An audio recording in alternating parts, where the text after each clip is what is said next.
سے پڑھی، ہم نے کچھ اور پڑھی ہے۔ ملا کتابوں کی باتیں جانتا ہے، ہم آسمانی باتیں جانتے ہیں۔ چھوڑیے جناب آسمانی، دیوار کے پیچھے کی آپ کو خبر نہیں، کھانے کی پلیٹ کے اندر کتنی بوٹیاں رکھی ہے اس کی پتہ نہیں، اور آسمان کی تحریروں کو پڑھ رہے ہو آپ، کیوں لپاسی مار رہے ہو؟ عبد القادر غوث اعظم سے بڑے ولی تو نہیں ہو تم، ان کے جوتی کے قدموں کی دھول کے برابر نہیں۔ اتنے بڑے وقت کے ولی، انہوں نے بھی ظاہری علوم کے حصول کے لیے اساتذہ کے سامنے زانو تہادم۔ اور علامہ ذہبی رحمۃ اللہ علیہ بہت بڑے امام گزرے، سیار الاعلام النبلاء ان کی بڑی زبردست کتاب ہے، کئی جلدوں پر، جو اسماء و رجال محدثین کے حالات پر، اس میں سرکار غوث اعظم کا جب ذکر کرتے ہیں تو غوث اعظم کے اساتذہ استادوں کے نام گنوائے۔ کثیر استاد وہ ہے کہ جو سید بھی نہیں ہے، غوث اعظم نے باوجود حسنی حسینی سید ہونے کے باوجود غیر سید اساتذہ سے علم حاصل کیا۔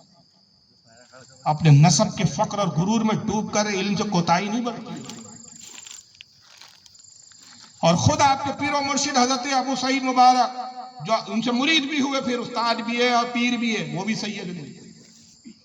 آپ کے سلسلے میں آپ کے جو دادا پیر آتے، جنید بغدادی سید نہیں، سر سختی سید نہیں ہے، حضرت شبلی سید نہیں ہے، آپ کے پیروں میں بھی جو کئی پیر گزرے وہ بھی سید نہیں ہے، مگر ایسے سلسلے میں مرید ہوئے اور ایسے مشائخ کو اپنا استاد بھی مانا، بزرگ بھی مانا، اور یہ تعلیم دی کہ ہمیں حسب و نسب کی بنیاد پہ گھمنڈ نہیں کرنا ہے، جو کچھ ہے وہ رسول اللہ کا علم ہے، تقوی اور پرہیزگاری اور عمل ہے، بنیاد یہ ہے دین کی۔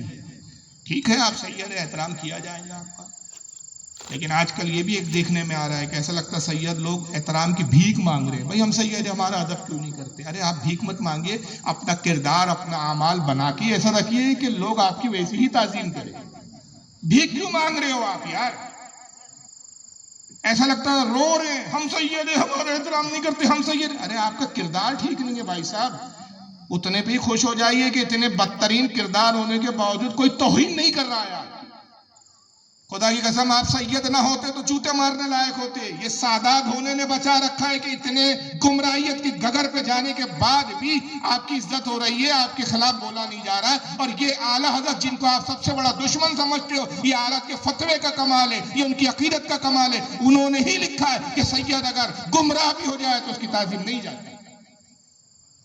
یہ اعلیٰ حضرت کا احسان ہے، جس اعلیٰ حضرت سے آپ دشمنی کر رہے ہیں، وہی اعلیٰ حضرت نے تمہارا ادب بتایا۔ اگر وہ اعلیٰ حضرت کی ذات نہ ہوتی تو تمہارا کوئی ادب کرنے والا بھی نہ، لوگ گالیاں بکتے تم کو سڑکوں پہ۔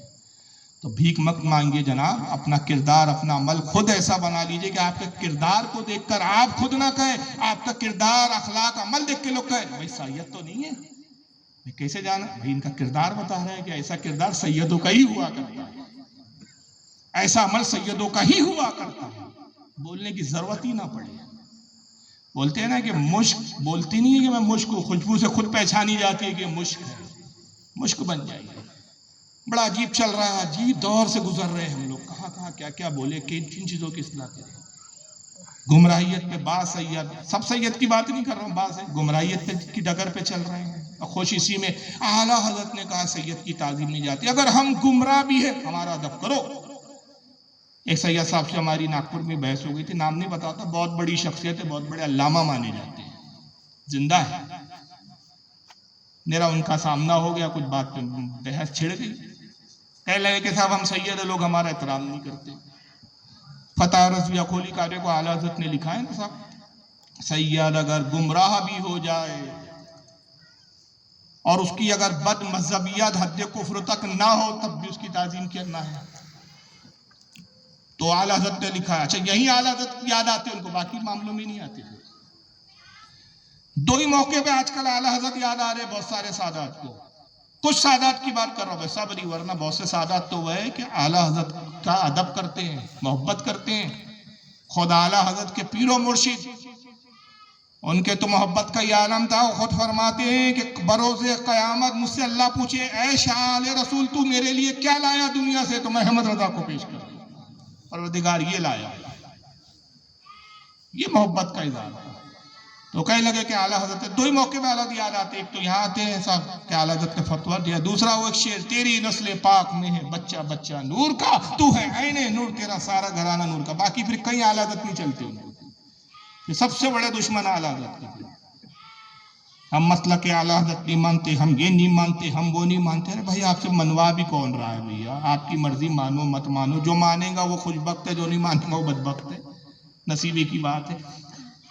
پہلے اعلیٰ حضرت نے لکھا ہے کہ سید بد مذہب بھی ہو جائے تو تعظیم نہیں جاتی. تو پھر بھی لوگ ہماری تعظیم کیوں نہیں کرتے؟ میں نے کہا جو نہیں کرتے وہ غلطی کرتے ہیں، کرنا چاہیے، اعلیٰ کے فتوے میں عمل ہونا چاہیے، لیکن اس فتوے کا مطلب ہی آپ غلط لے رہے حضرت.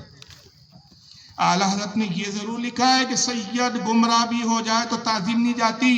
تو یہ تو ہم جیسوں کے لیے لکھا کہ دیکھو اگر کوئی سید ایسا مل جائے کہ جو گمراہ بھی ہو، تم تعظیم کرنا کہ رسول سے خون کا تعلق ہے. مگر یہ کہا لکھا سید صاحب گمراہ ہو جاؤ تو گمراہ ہے یہ تو ماننا، مگر توبہ نہ کرنا اور اسی گمراہیت میں اڑ کے بیٹھے رہنا کہ بھئی تعظیم تو ہو رہی ہے ہماری، ہم توبہ کیوں کریں گے. تو یہ کہا لکھا اعلیٰ. بھائی اگر گمراہ ہو گئے ہو اور احساس ہے کہ ہم گمراہ ہو گئے تو فوراً توبہ کر لو نا بھائی. توبہ کر کے اچھے مسلمان بھی بن جاؤ. گمراہ سید رہنے میں کون سا فائدہ ہے؟ اچھے سید بن کے رہو. لیکن یہاں صبر و تحمل کر کے غوث اعظم نے تعلیم دی. غیر سادات اساتذہ کے بارگاہ میں ذہانت ادب کر کے بتایا کہ دین رسول کے حصول کے لیے حسب و نسب نہیں دیکھے جائیں گے. علم رسول اللہ کی وراثت ہے، وہ وراثت جہاں سے مل جائے اس کو حاصل کیا جائے.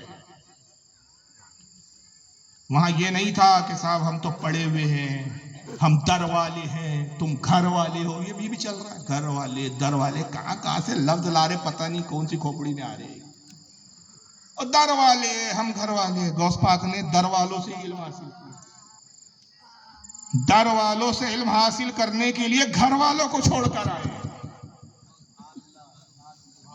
در والوں سے علم حاصل کیا. تو یہ سب جہالت کی باتیں ہیں. ایسے لوگوں سے ہم کو بچنے کی ضرورت ہے. اور پھر یہی نہیں، وہ دور آیا سرکار غوث اعظم کا کہ حضرت ابو سعید مبارک نے کہا عبد القادر اب تو میری مسجد پہ خود درس دیا. اپنی مسجد پہ بٹھایا. بطور استاد غوث اعظم نے 17 سال درس و تدریس کی خدمات انجام دی. اسی دوران آپ نے کتابیں بھی لکھی. علماء کرام کہتے ہیں کل 17 کتابیں ہیں جو غوث اعظم نے لکھی، جس میں مشہور و معروف کتابوں میں آپ کی فتح الغیب، منید الطالبین، فتح الربانی، سر الاسرار، تفسیر جیلانی، قرآن کی تفسیر 30 جلدوں میں تفسیر ہے. میں نے بڑی کوشش کی، مجھے اوریجنل تو حاصل نہیں ہوا، البتہ پی ڈی ایف میں مل گئی ہے مجھے. میرے پاس پی ڈی ایف میں 30 جلدوں میں تفسیر جیلانی، غوث پاک قرآن کی تفسیر لکھی. 1-2 کتابیں یہاں رکھی ہوئی ہے اتفاق سے. کنیز الطالبین رکھی ہے، شرح فتح الغیب رکھی ہوئی ہے. یہ غوث اعظم کی کتاب ہے. تصنیف و تالیف کا بھی کام ہے. اور یہ تعلیم دی کہ صاحب دین کتابوں سے ہی حاصل کیا جاتا ہے. یہ ہوائی باتوں سے نہیں کہ صاحب ہم نے تو عرش اعظم سے ہم دیکھتے ہیں. نہیں صاحب اتنی نگاہ مت دوڑائیے، اتنی تکلیف مت کیجیے. یہاں پہ نگاہ دوڑائیے، سامنے کتاب رکھیے، اس کو پڑھیے. اور اس کے بعد پھر ایک وقت یہ آیا کہ سرکار صلی اللہ علیہ وسلم خواب میں تشریف لائے اور کہا عبد القادر درس تو دیتے ہو، درس و تصنیف و تالیف کا بھی کام ہے. میں چاہتا ہوں کہ اب عوام کی بھی اصلاح کرو. اور عوام کی اصلاح یہ ہے کہ وعظ و تقریر کرو، خطاب کرو عوام کے درمیان، بیان کیا کرو. عرض کیا کہ حضور میں عجمی ہوں، فارس کا رہنے والا ہوں، میری مادری زبان فارسی ہے. یہ عراق کے لوگ ہیں، عربی پہ مہارت رکھتے ہیں، یہ عربی لوگ ہیں، ان کی عربی مجھ سے بہت اچھی اور عمدہ ہے. مجھے ہچکچاہٹ ہوتی ہے، ڈر لگتا ہے کہ ان کے سامنے میں جب عربی میں خطاب کروں گا یہ میری عربی پہ گرفت کریں گے، غلطیاں نکالیں گے میری زبان پہ، اس لیے میں ہمت نہیں پاتا ہوں. کہا عبد القادر منہ کھولو. سرکار غوث اعظم نے اپنے دہن کو کھولا. رسول اللہ نے اپنا لعاب دہن عطا فرمایا. پھر 1 بار دیا، 2 بار دیا، 7 مرتبہ لعاب دہن عطا کیا. عبد القادر لو اب ہماری بارگاہ سے تمہیں فیض مل گیا، فصاحت و بلاغت سب کچھ ہم نے تمہیں عطا کیا. وہ زبان سے لعاب دیا جس کے بارے میں حالت کہتے ہیں تیرے آگے یوں لچے دبے فصحا عرب کے بڑے بڑے، یوں جانیے کہ منہ میں زبان ہی نہیں بلکہ جسم میں جان ہے. مگر آپ جب بیدار ہوئے فرماتے ہیں کہ رسول اللہ کے لعاب کی مٹھاس میرے منہ میں محسوس ہو رہی تھی، مگر پھر بھی آپ ہمت نہیں کر پا رہے، ہچکچاہٹ تھی، پشو پیش تھا. ایک لمحے خیال آتا کہ خطاب کرنا چاہیے، پھر دوسرے لمحے آپ ہمت نہیں جٹا پاتے. دوسرے دن مولا علی تشریف لائے، کہا کہ شہزادے کیا رسول اللہ کا حکم کافی نہ تھا کہ مجھے آنا پڑا؟ عرض کیا کہ اے میرے جد کریم، رسول اللہ کا حکم سر آنکھوں پر، لیکن کیا کروں کہ مجھ میں ایک اعتماد نہیں ہے، ہمت نہیں آتی. کہا رسول اللہ کی بارگاہ سے تمہیں فصاحت و بلاغت ملی، میری بارگاہ سے شجاعت و ہمت لے لو. شہزادے دہن کھولو، منہ کھولا، مولا علی نے اپنا لواب دیا اور 6 مرتبہ عطا کیا اور رک گئے. آپ عرض کرتے کہ اے میرے جد کریم، سرکار نے تو 7 مرتبہ اپنا لواب دیا تھا، آپ 6 بار کیوں دے کر رک گئے؟ آپ بھی ایک بار اور دیجئے تاکہ 7 کا عدد پورا. فرمایا صاحبزادے وہ رسول اللہ کا عدد تھا 7، عدد میں 7 بار سرکار نے دیا، میں سرکار کا غلام ہوں، حضور سے برابری کیسے کر سکتا ہوں؟ لہذا میں نے 6 بار دیا. جب مولا علی نے بھی لواب دیا، اب ہمت بھی آئی. آپ صبح بیدار ہوئے، اعلان کیا کہ آج میں خطاب کروں. خانقاہ سے ہی خطاب شروع ہوا، جو حضرت ابو سعید مبارک آپ کے پیر و مرشد کی خانقاہ تھی، جو آپ حضرت پیر و مرشد نے آپ کو سونپ دی. جب خطاب شروع ہوا، فصیح و بلیغ خطاب تھا. دلوں پر ایسی تاثر قائم ہوئے کہ کچھ ہی عرصے میں چرچا ہوگا. اب دور دراز سے حضرت غوث پاک کا خطاب سننے کے لیے لوگ آنے لگے. جگہ تنگ ہو گئی، خانقاہ تنگ ہو گئی، خانقاہ پر ہو جاتی، مجمع باہر تک ہوتا، مگر اس کے باوجود بھی مجمع قابو سے باہر. لوگوں نے کہا عبد القادر یہ خانقاہ چھوٹی ہو گئی ہے، ہماری گزارش ہے، خواہش ہے کہ آپ بغداد کی جامع مسجد میں جو ہے تقریر فرمائیں. آپ نے اس بات کو قبول کیا. اعلان ہوا کہ اب عبد القادر جیلانی کا خطاب بغداد کی جامع مسجد میں ہوا کرے. اور اسی وقت وہ منظر آیا جس کے بارے میں مسلسل تواتر کے ساتھ بزرگان دین کی پیشن گوئیاں آ رہی تھی. اور یہ پیشن گوئیاں بہت زمانے سے تھی. یہ صرف پیر و مرشد نے ہی پیشن گوئی نہیں کی تھی کہ ایک دور وہ آئیں گا کہ تمام اولیاء اللہ کی گردنوں پر قدم یہ اعلان کریں گے. کئی بزرگان دین نے کی تھی. انہی میں ایک بزرگ کا ایک واقعہ یہ بھی ہے کہ جس وقت آپ پڑھتے تھے، آپ کا ایک ساتھی ہوا کرتا تھا، حضرت ابو سعید مبارک مخزومی کی ہی شاگردوں میں شامل تھا. اس کا نام تھا ابن سقا، اور سرکار غوث اعظم کا ساتھی تھا. بڑا ذہین تھا ابن سقا، بڑا دانش